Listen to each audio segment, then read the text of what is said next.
The Member of Parliament for Kicking Horse Pass, the Honourable David J. Broadfoot.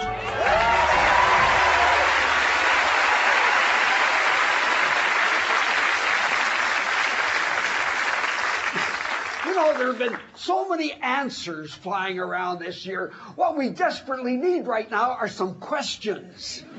Thanks to my constituents, I've been getting plenty of questions. I've even received one from Ontario.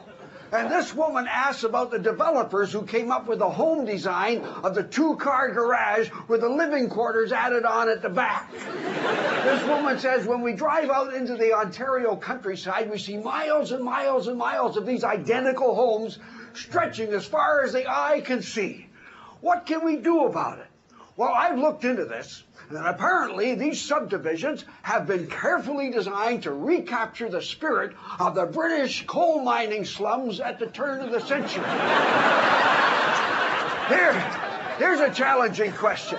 What effect will the low value of the Canadian dollar have on the finance minister's future banking policies? Paul Martin already explained that when he said, our long-term banking policy is in no way related to the low value of the Canadian dollar. What our plan is about is a reevaluation of investment prioritizing and a reprogramming of fiscal methodology in as much as these things impact on the economy as a whole and on investment potential in particular. But given present economic circumstances, there's no way we can allow ourselves to become diverted from our overall economic strategy by those naysayers who are unable to differentiate between a fluctuation, an adjustment, a correction, and a blip, and consequently go around spreading confusion. I think it's important that you understand that.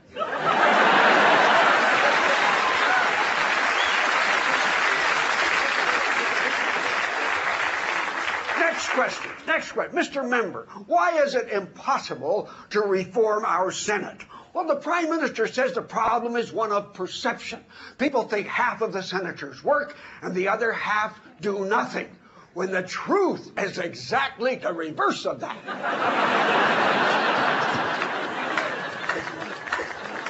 Another concerned taxpayer is asking, why can't our learning institutions be upgraded?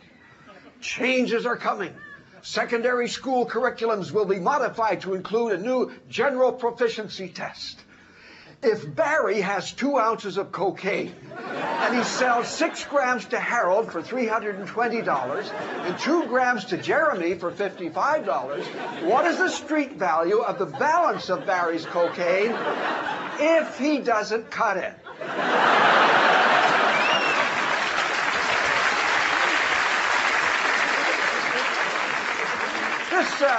This proficiency testing is still at the experimental stage, as are Barry and Harold and Jeremy.